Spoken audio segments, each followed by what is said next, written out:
xildhibaan barkad jaamac batuun oo ka hadlay xilka loo magacaabay ee wasiirnimo iyo sida uu u arko maayirka caasimadda Hargeysa Cabdikariin Axmed Mooge oo go'aan adag ka qaatay sii joogitaankiisa kursiga maayirnimo ee Hargeysa. shantii sanadii doorteen way dhamaatay golahayga deegaanku haddii sii joogayaan iyaga u taala aanu shanta sano maalin ku dari maayo. Taliska ciidanka qaranka Somaliland iyo xukuumadda oo go'aan ka soo saaray dhanka hubka iyo colaadaha ka jira galbeedka Somaliland inaanu jirin wax isku socda oo jabhadaha isu gurguraya. kow ciidanka qaranku meel kastuu joogo wuxuu amar ku haystaa jabhadda meel kale u guurto meeshoodii ka guurtay ilaa inta amar laga soo saarayo dambe in laga qaadayo qoriga la xidhayo baabuurka watana laga xareynayo. iyo magacaabistii maanta madaxweynuhu sameeyey oo xal u ahayd wasiirada iyo ku-xigeenadooda qaar oo madaxa iskula jiray. qodobadan ayaynu kaga hadli doonaa warbixinteena inta uu barnaamijku socdo. ha iloobin inaad muuqaalka like garayso aad ka mid noqoto asxaabta nagu xidhan. aan bilaabo. xildhibaan barkad jaamac batuun ayaa ka hadlay magacaabista iyo xilka loo sameeyey maanta ee wasiirka wasaaradda warfaafinta dhaqanka iyo wacyigelinta jamhuuriyadda Somaliland oo madaxweynaha Somaliland u igmaday. barkad jaamac batuun waxa uu sheegay inuu yahay xil culus oo mas'uuliyad adag u baahan isla markaana hawsha loo igmaday ee culays kale uu markan la galgalan doono isagoo si daacadnimo iyo hubnaan ugu shaqayn doono xilka sida uu sheegay xildhibaan barkad jaamac batuun. haddaba aqbalaadda barkad jaamac batuun ee xilkan ayaa geeska kale barkad weysiinaysa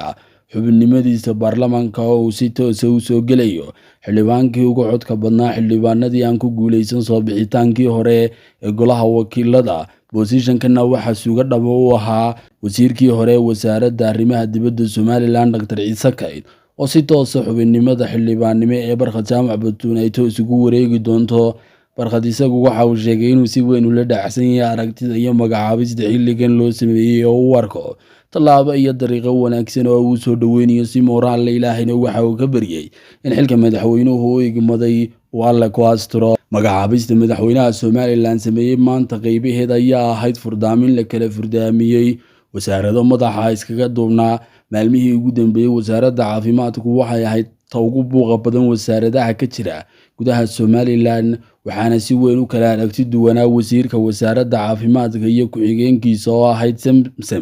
Samsom waxay sheegtay in laba aragtiyood ay kala sitaan iyo siyaasad iskhilaafsan. golaha wakiilada oo shalay toole la kulmay ayaabay hortooda ka sheegtay markan khilaafka wasaaraddu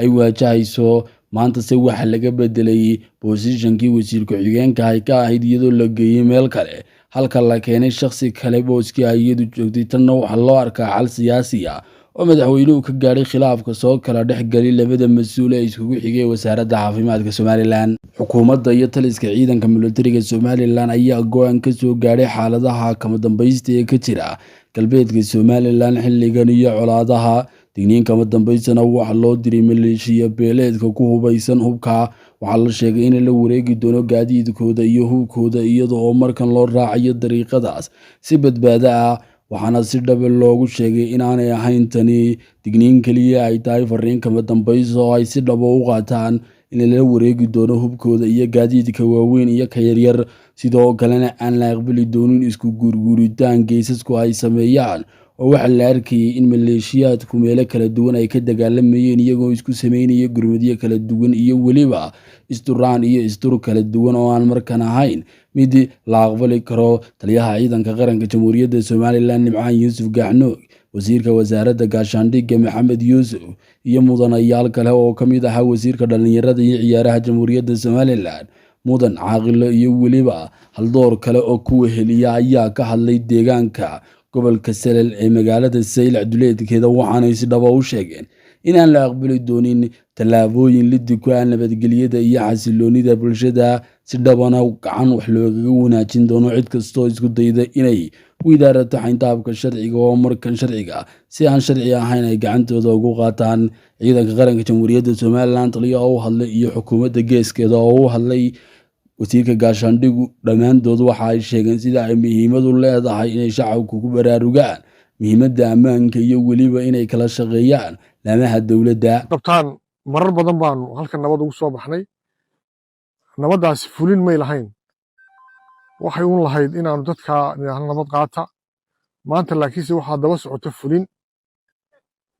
ciddii nabaddaa qaadan weyda ciidamada qaranku sida uu taliyuhu sheegay amar waxay ku qabaan inay gacan bira ku qabtaan cid kastoo nabaddaa wax yeelanaysa meesha doonaan ba ha joogaan lagama ogola cid hubaysan gaadiid hubaysan wadata waryesidata amarkaa ay xukuumaddu soo saartay ayaan waayeelka isla qaadanay hadduu fuli waayo cidda ka jawaabaysaa waa ciidanka qaranka amar bay ku haystaan qof kasta oo nabaddaa ku hor yimaada inay gacan bira ku qabtaan sharcigana la hormariyo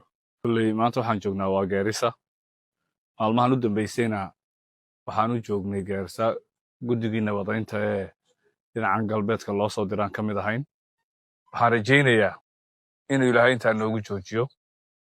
dadkan walaalahaana bogooga inuu burcad isku mariyo ilaahay waxaan ku bogaadinaynaa ama ku boorinaynaa hawshaa ay qaateen inay ka soo baxaan oo ay ku gacan adeegaan nabaddaas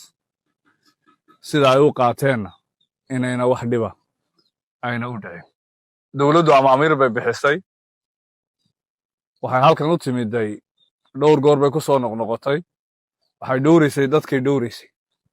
laakiin way la garan waayeen dadkeygii ay dhowraysay inay isdhowraan iyaguna waxaa amar lagu haystaa cidda far dhaqaajista in gacan la saaro ciidamada kolley taliyaha soo sheego waa saa uu soo sheegay baaqaandiraya wuxuu yahay in loo hoggaansamo ciidanka qaranka jamhuuriyadda Somaliland waxaynu joognaa waxa weeyaan waa taliskii saldhigga koowaad ee ciidanka qaranka jamhuuriyadda Somaliland ee Geerisa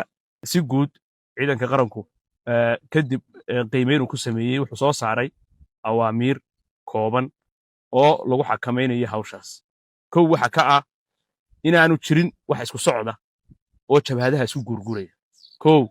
ciidanka qaranku meel kastuu joogo wuxuu amar ku haystaa jabhadda meel kale u guurto meeshoodii ka guurtay ilaa inta amar laga soo saarayo dambe in laga qaadayo qoriga la xidhayo baabuurka watana laga xaraynayo oon mar dambana loo soo celinayo markaa guurguuris iyo isku socod horta waa dhammaaday ta labaad wax qori weysita iyo gaadhi dul bannaan iyadana awaamiir horena waa ka soo baxday imikana waa kii uun kuwana waan ka qaadnay kuwa dambana waa ka qaadi doonaa taana tallaabada waxa weeyaan